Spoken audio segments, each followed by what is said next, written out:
በድሮ ጊዜ ቀመር የምትባል የንጉስ ልጅ ነበረች።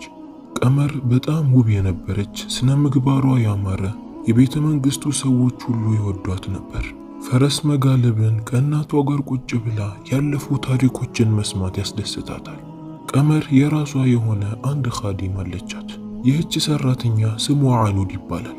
አኑድ ሁል ጊዜ ከቀመር ስር የምትገኝ፣ ቀመር በጣም የምትወዳት፣ እንደ ራሷ እህት አድርጋ የምታያት ሰራተኛ ነበረች። ነገር ግን አኑድ ምንም ያህል የሷ ቅርብ ጓደኛ ብትሆንም በሷ በጣም ትቀና ነበር። ቀመር ልብስ ስትቀይር እንኳን ልብስ የምትመርጥላት የምታስውባት እሷ ነበረች። ነገር ግን አኑድ በሷ ትቀናለች። እኔስ መቼ ነው እንደሷ የመሆነው እያለች ታስባለች።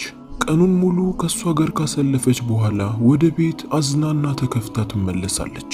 እሷ የምትኖረው በትንሽዬ ጎጆ ውስጥ ከእናቷ ጋር ነበር። አንዳንድ ጊዜ በጣም ሆድ ሲብሳት እናቷ ላይ ትጮኻለች። ለምንድነው እኔ እንደ ቀመር በትልቅ ቤተ መንግስት ውስጥ ተከብሬ ማልኖረው? የፈለኩትን እየበላሁ የፈለኩትን እየቀየርኩ፣ እኔ ይሄ ህይወቴን በጣም ነው የመጠላው እያለች ታማርራለች። እናቷ ግን እንደዚህ አይባልም፣ ሁሉም በጊዜው ነው። በተሰጠሽ ነገር አመስግነሽና ወደሽ መቀበል አለብሽ። መበሳጨትሽና መጥፎ መናገርሽ ምንም የሚቀይረው ነገር የለም ትላታለች። ነገር ግን አኑድ የእናቷን ምክር አትሰማም። ሁል ጊዜ ወደ ቤት ስትመለስ በመስኮት በኩል አሻግራ የነ ቀመርን ቤተ መንግስት እየተመለከተች መቼ ነው የኔ ጊዜ ደርሶ ከቀመር የተሻለ ቦታ ላይ የመሆነው እያለች ብስጭት እያለች ታስብ ነበር። ይሄ አስተሳሰቧ ነበር ቀመርን እንድትጠላትና በሷ እንድትመቀኝ ያደረጋት። አንድ ቀን ጠዋት ላይ ወደ እነ ቀመር ቤተ መንግስት ስትገባ ሰዎች አንድ አይነት ልብስን ለብሰው አበባን እየበተኑ እንዲሁም በራሳቸው ተለምዶ እየተጫወቱ እየተደሰቱ ትመለከታለች። ነገሩ ግራ ያጋባትም አኑድ አንድ የምትመጣ ሰራተኛን አስቆመችና ምንድነው ይሄ ብላ ትጠይቃታለች። ሰራተኛዋን በደስታ ፈገግ ብላ ቀመር እኮ ልታገባ ነው፣ የምታገባውም የንጉስ ልጅን ነው።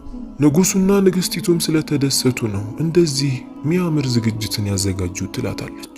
ይህንን የሰማችው አኑድ ራሷን መቆጣጠር አቃታት።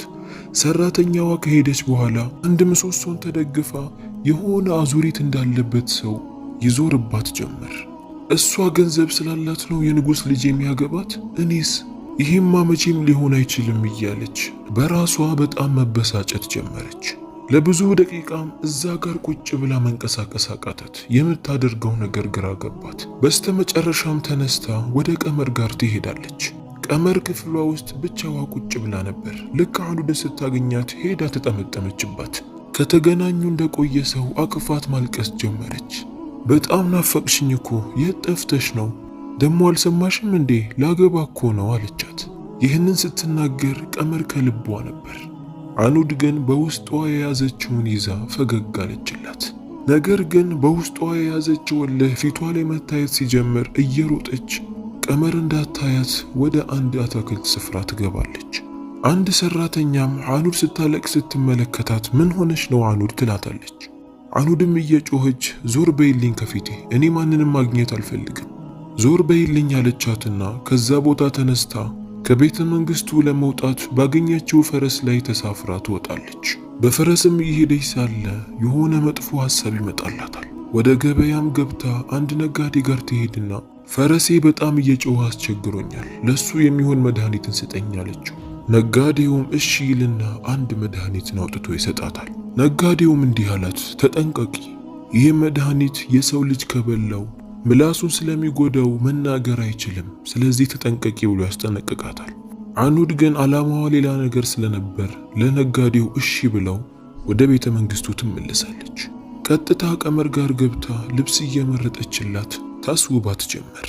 ቀመር አዲስ ወደሚያገባት የንጉስ ልጅ ወደ እነሱ ቤተ መንግስት ለመሄድ እየተዘጋጀች ነበር። ብዙ ጭነቶችንና ስጦታዎችን የያዙ ግመሎችም ተዘጋጅተዋል። ለቀመር እናትም ከዛ ንጉስ ደብዳቤ ይደርሳታል። ደብዳቤውም እንዲህ ይል ነበር።